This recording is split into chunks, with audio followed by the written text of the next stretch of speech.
Hello guys, আসসালামু আলাইকুম। আমি আজকে জিমে যাচ্ছি। আজকে আমার জিমে প্রথম দিন। দেখি কি করা যায়।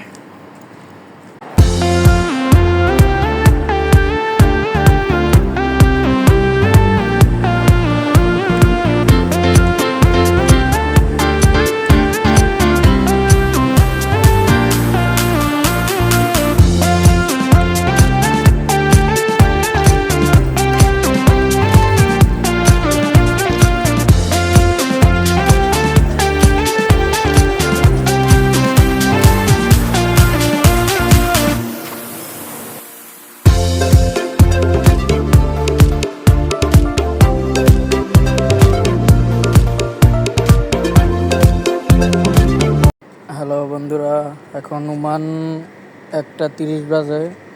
আমি জিম করছি 12টা বাজে গেছি, 1:30-এ বাড়িছি। 1.5 ঘন্টা জিম করছি আজকে ফার্স্ট টাইম। এর জন্য আমার জন্য দোয়া করবেন।